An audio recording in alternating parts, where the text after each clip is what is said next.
Hello friends, welcome to the channel Taste Riders. तो friends, आज हम बात करने वाली हूँ मैं इम्यूनिटी के बारे में। और इम्यूनिटी क्या होती है, इम्यूनिटी को स्ट्रांग करो, इम्यूनिटी को स्ट्रांग करो। बट ईमानदारी से मुझे कमेंट करके जरूर बताना कि आप में से कितने लोगों को ये पता है कि इम्यूनिटी को स्ट्रांग करो का मतलब क्या होता है और इम्यूनिटी को हम स्ट्रांग किस तरह से कर सकते हैं। तो चलो चलते हैं कि इम्यूनिटी को होती क्या है और इम्यूनिटी को हम स्ट्रांग कैसे करते हैं और बॉडी जो है इम्यूनिटी के खिलाफ किस तरह से वर्क करती है। तो वीडियो को स्किप मत कीजिएगा, पूरी वीडियो देखिएगा, आपको इसका बहुत बड़ा बेनिफिट होने वाला। और ये मेरा दावा है कि जिस दिन अगर आज आप ये वीडियो समझ गए तो आप अपने डॉक्टर खुद ही बन जाओगे और अब आप अपने आप को खुद ही क्योर हो जाओ कर सकोगे। अगर आज आपने इस वीडियो को समझ लिया, आपको किसी की हेल्प की जरूरत नहीं पड़ने वाली। और उसके बाद भी अगर आपको वीडियो समझ ना आए तो आप मेरे को कमेंट करके बोल सकते हैं। तो फ्रेंड्स, चलिए स्टार्ट करते हैं। तो इम्यूनिटी क्या है, सबसे पहले तो हम जान लेते हैं कि जो अब मैं जैसे यहाँ पे बैठी भी हूँ, ठीक है, तो हमारा जो आसपास है, हम बैक्टीरिया, वायरसेस, माइक्रोब्स, उसमें से कुछ अच्छे भी होते हैं और कुछ बुरे भी होते हैं, जिनसे हम हर घंटे हर मिनट जो है वो घिरे हुए होते हैं, बट जिनको हम अपनी आंखों से नहीं देख पाते हैं। उनको देखने के लिए माइक्रोस्कोप चाहिए होता है। बट जब हमारी बॉडी जो है इतनी ताकतवर होती है कि इसको घुसने नहीं देती अंदर, क्योंकि इतने जो डेंजरस बैक्टीरिया, वायरसेस के हम बीच में घूम रहे हैं, मगर हमारी इम्यूनिटी स्ट्रांग है, हम इतने लोगों से मिल रहे हैं, इतने लोगों से बात कर रहे हैं, बट फिर भी हम बीमार नहीं पड़ रहे हैं। बट कुछ लोग हैं जो बीमार पड़ रहे हैं। आपने सोचा क्या कारण है? क्योंकि उनकी इम्यूनिटी स्ट्रांग है। तो ये काम कैसे करती है? देखो, हमारी जो स्किन है वो एक एक्सटर्नल बैरियर है, जहां से ये माइक्रोब्स जो है वो घुसने की कोशिश करते हैं। स्किन के जरिए ये घुसने की कोशिश करते हैं। ये हमारे नाक से, हमारे मुंह से, हमारी आंखों से, हमारे आंसुओं के जरिए जब हम रोते हैं, हमारे कानों से ये घुसने की कोशिश करते हैं। बट जब कहीं जो इजी वे होता है, जब हमारी स्किन कहीं से जो डैमेज हो जाती है या नाक या मुंह में उंगली डाल रही, तो वहां से ये अंदर घुस जाते हैं। बट जब ये स्किन के जरिए घुसते हैं, स्किन के ऊपर अगर कहीं भी डैमेज हो गया, चोट लग गई, तो ये क्या करते हैं? स्किन के जरिए से अंदर घुसने की कोशिश करते हैं। बट जिनकी स्किन हेल्दी होती है, अच्छी डाइट लेते हैं, रेगुलर एक्सरसाइज करते हैं, तो वहां पे जो स्किन का एक रिपेयरिंग सिस्टम है, जो हमारी स्किन का, वो लगातार चलता रहता है, रिपेयरिंग सिस्टम। तो जैसे ही ये माइक्रोब्स, वायरस अंदर घुसने की कोशिश करते हैं, स्किन हमारी इनको वहीं पे ही जो वो आउट कर देती है, रन आउट, बाहर निकलो। तो वहां पे इसको अंदर जाने की नहीं देती है। बट कई बार क्या होता है कि ये जब स्किन के रास्ते से, ब्लड में से ये अंदर घुस जाते हैं, जो होते हैं ना, कई बड़े चालाक होते हैं वायरस, जो बड़े ही जिद्दी टाइप के होते हैं, कई तो भी घुस जाते हैं, जिस तरह जितना मर्जी आप प्रोटेक्ट कर लो, चलो वो घुस गए। अब घुसने के बाद वो काम कैसे करते हैं, मैं एक सिंपल सी स्टोरी की तरह आपको बताऊंगी, ताकि आप बिल्कुल भी बोर ना हो, बट आपको समझ आ जाए पूरा। तो ये जब स्किन में घुसते हैं, ब्लड में जाते हैं, तो जैसे ये ब्लड के अंदर घुसते हैं, तो वहां पे खड़े होते हैं कौन? WBC, white blood cells. तो व्हाइट ब्लड सेल्स है, जो उनका जन्म स्थान है वो होता है हमारी बोन मैरो, ठीक है। तो वहां पे उनका जन्म होता है। बट वो क्या है, वो पूरी हमारे जो ब्लड में वो सर्कुलेट करते हैं, एक दौरा करते रहते हैं कि कोई दुश्मन तो नहीं वायरस हमारे शरीर में घुस गया। तो जैसे ही वो दुश्मन वायरस वहां पे घुसता है, तो वो अपने दो फ्रेंड्स जो होते हैं, लिम्फोसाइट्स और फैगोसाइट्स को, उसी टाइम बुला लेता है कि आजो भैया, दुश्मन घुस चुका है और हमने अब इससे करनी है लड़ाई। तो वहां पे जब ये लिम्फोसाइट्स और फैगोसाइट्स भी आ जाते हैं, तो वहां पे एक जो है स्टेज बन जाती है, जिसको कहते हैं मैक्रोफेज स्टेज। तो जो मैक्रोफेज स्टेज है वो बन जाता है एक लड़ाई का मैदान। किसमें लड़ाई होनी है? जो हमारे ये वायरस है और जो हमारा बॉडी का इम्यून सिस्टम है। ये इम्यून सिस्टम जो है, अब ये अपना जो है अलर्ट हो जाता है, तो वहां पर एक लड़ाई का मैदान शुरू हो जाता है और इनकी लड़ाई दोनों की शुरू हो जाती है, वायरसेस की। बट जब लिम्फोसाइट्स और फैगोसाइट्स देखते हैं कि हम इनके साथ लड़ाई कर रहे हैं, तो वो भी बेचारे लड़ाई करते करते थोड़े वीक पड़ जाते हैं। तो जब जैसे ही वो वीक पड़ते हैं, तो इनमें से कुछ चालाक से वायरस होते हैं, वो क्या करते हैं, धीरे से आंख बचाकर वो अंदर सेल के अंदर घुस जाते हैं। जैसे ये सेल के अंदर गए, वहां पे जाके ये रेप्लिकेट मींस मल्टीप्लाई होना शुरू कर देते हैं और अपनी तादाद को बहुत ज्यादा बढ़ा लेते हैं। जैसे ये वहां पे तादाद को बढ़ाते हैं, वैसे ही आपको सिम्टम्स आने शुरू हो जाते हैं। खांसी हो गया, जुकाम हो गया, छाती में जो है सांस लेने में दिक्कत हो रही है, तो सीधा ये करते हैं लंग्स के ऊपर अटैक।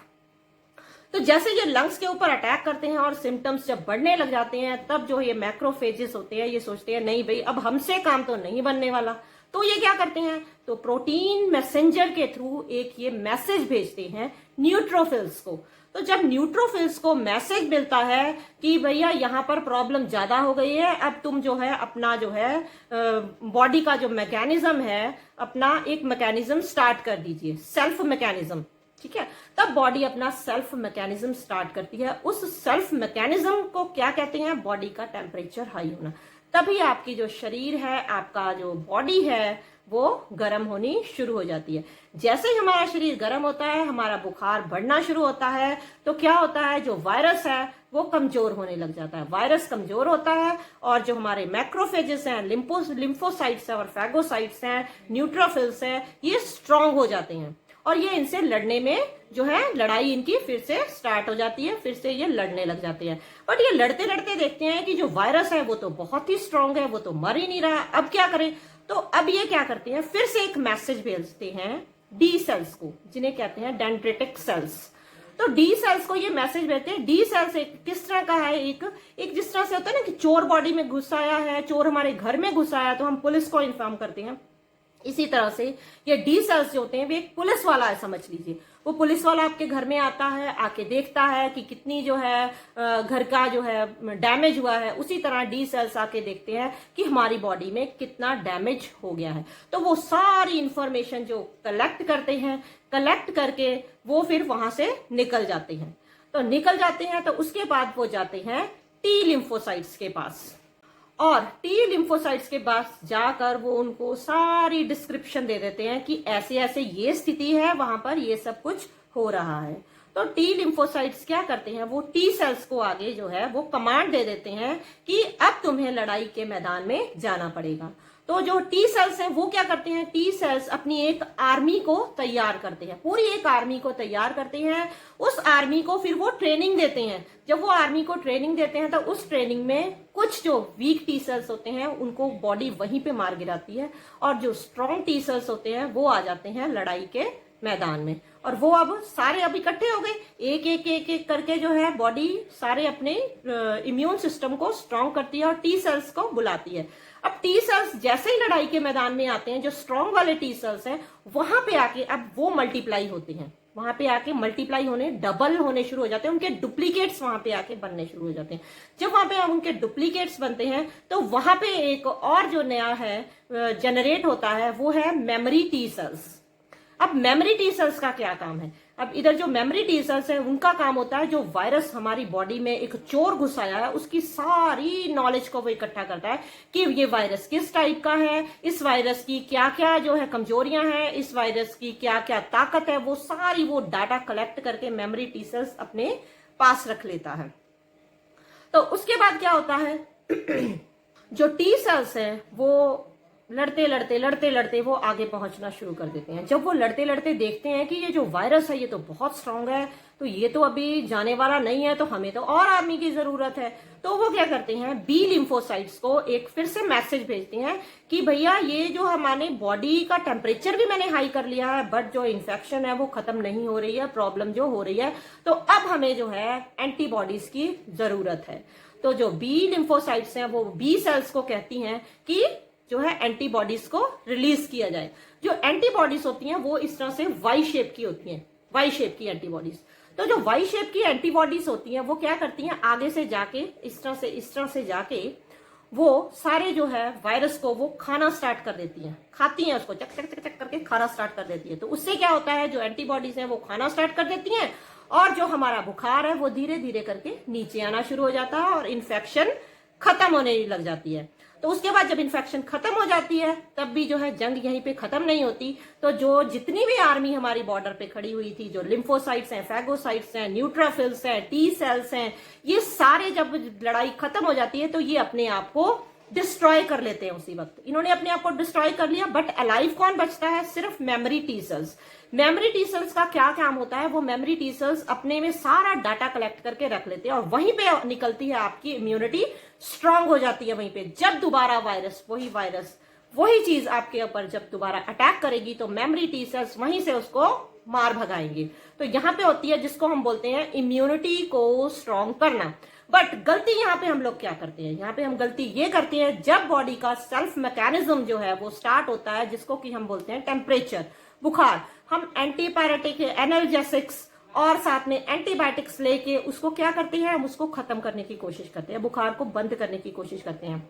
तो कभी भी ये ध्यान रखिए कि जब भी आपने कोई मेडिसिन लेनी है तो आप ये ध्यान रखिए कि बुखार को 100 से नीचे नहीं जाने देना है। अगर आपका 100 तक बुखार है तो आपने कोई भी जो है बुखार उतारने वाली दवाई नहीं लेनी होती है। जब आप बुखार उतारने वाली दवाई लेते हो तो वहां पे आप अपने दुश्मन खुद बन जाते हो। वहां पे जो वायरस है वो स्ट्रांग हो जाता है, जो आपका बॉडी का इम्यूनिटी सिस्टम है, जो आपकी आर्मी है वो वीक पड़ जाती है और वो उनसे जो है लड़ाई करने के लिए सक्षम नहीं होती है। तो इसलिए कभी भी आपने जब भी आप एंटीबायोटिक्स लेते हो वो भी ध्यान रखिए, क्योंकि एंटीबायोटिक्स एक ऐसा हथियार है, क्योंकि जो वायरस है आपकी बॉडी में वो ना डिटेक्ट कर लेता है। क्या होता है, जब आपको बुखार चढ़ा, इन्फेक्शन हुई, हमने एंटीबायोटिक्स ले ली, एंटीबायोटिक्स भी करना है तो पूरा कोर्स करो, बट क्या है बीच में जैसे ही फर्क पड़ा हम वहीं पे छोड़ देते हैं। उससे क्या होता है, जो वायरस है ना वो पूरी जो एंटीबायोटिक आपने लिया उसकी डिटेल्स अपने अंदर इकट्ठा करके रख लेता है।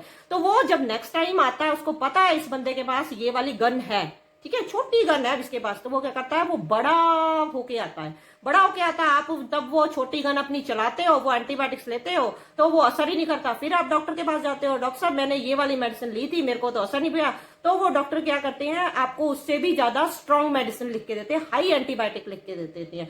तो अब वायरस तब आया तो आपने क्या किया, अपनी बड़ी वाली गन निकाली और बड़ी वाली गन से उसको मार गिराया। अब वायरस कहता है यार अब तो इसके पास बड़ी गन आ गई है। वो क्या करता है, नेक्स्ट टाइम फिर आता है, आप फिर डॉक्टर के पास जाते हो, आप उससे भी बड़ी गन लेके आने की कोशिश करते हो। तो ये जो कोशिश में जद्दोजहद में क्या होता है कि आपकी इम्यूनिटी टाइम फिक्स हो जाती है और जो वायरस है वो स्ट्रांग हो जाता है और आपकी इम्यूनिटी है वो जो जीरो हो जाती है। जब आपकी इम्यूनिटी जीरो होती है तो वहीं से जो स्टार्ट होता है प्रॉब्लम स्टार्ट होती है। वहीं से क्या स्टार्ट होती है, सारी प्रॉब्लम्स।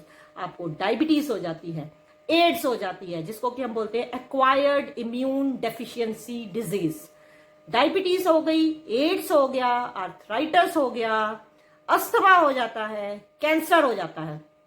तो ये सब कब होता है, जब आपकी इम्यूनिटी जो है वो वीक पड़ जाती है। और जो आपकी बॉडी है, बॉडी क्या करती है, जो हमारे अंदर प्रोटेक्टिव सेल्स हैं, जो प्रोटेक्टिव सेल्स हैं, बॉडी उन्हीं प्रोटेक्टिव सेल्स को अपने आप खाना स्टार्ट कर देती है। जब बॉडी आपको प्रोटेक्टिव सेल्स को खाती है तो उस स्टेज को हम बोलते हैं ऑटोफेजी। बट ऑटोफेजी भी है, जो एक बैड ऑटोफेजी भी है और एक गुड ऑटोफेजी भी है। तो ऑटोफेजी को समझने के लिए उसके लिए भी बहुत बड़ा एक नेटवर्क है, और इम्यूनिटी सिस्टम को समझने के लिए आप पूरी जिंदगी भी लगा दोगे ना तो वो भी कम है। इतना बड़ा नेटवर्क जो है हमारी बॉडी इम्यूनिटी सिस्टम का चलाती है। तो ये मैंने आपको सिर्फ बेसिक्स बताए हैं, सिंपल बताए हैं कि आप समझ जाओ कि जब हमने इम्यूनिटी सिस्टम को स्ट्रॉन्ग करने के लिए तो सबसे पहले जो छोड़नी है वो है बुखार वाली दवाई, जो कि आपकी इम्यूनिटी सिस्टम की सबसे बड़ी दुश्मन है। उसको कभी भी छोड़ दीजिए, उसको नहीं खाना है। दूसरे नेचुरल चीजें यूज कीजिए, पट्टी लगाइए सिर के ऊपर, ताकि जो बाहर का टेम्परेचर है वो हमारा कम हो। अंदर का टेम्परेचर है वो हमने कम नहीं करना, बाहर का टेम्परेचर आप कम कर सकते हो। उस वक्त आप एसी में बैठ सकते हो, ठंडे बर्फ की पट्टियां ले सकते हो, जिससे आपको बाहर से रिलैक्सेशन मिलेगी, बट अंदर से जो आपकी इम्यूनिटी है, जो आपकी आर्मी है, वो वीक नहीं पड़ेगी। तो फ्रेंड्स, आपको इतना तो समझ आ गया होगा कि इम्यूनिटी हमारे शरीर में किस तरह से काम करती है। अगर आपको फिर भी समझना है, मैं दोबारा समझाने की कोशिश करूंगी, मुझे कमेंट लिख के जरूर बताइएगा।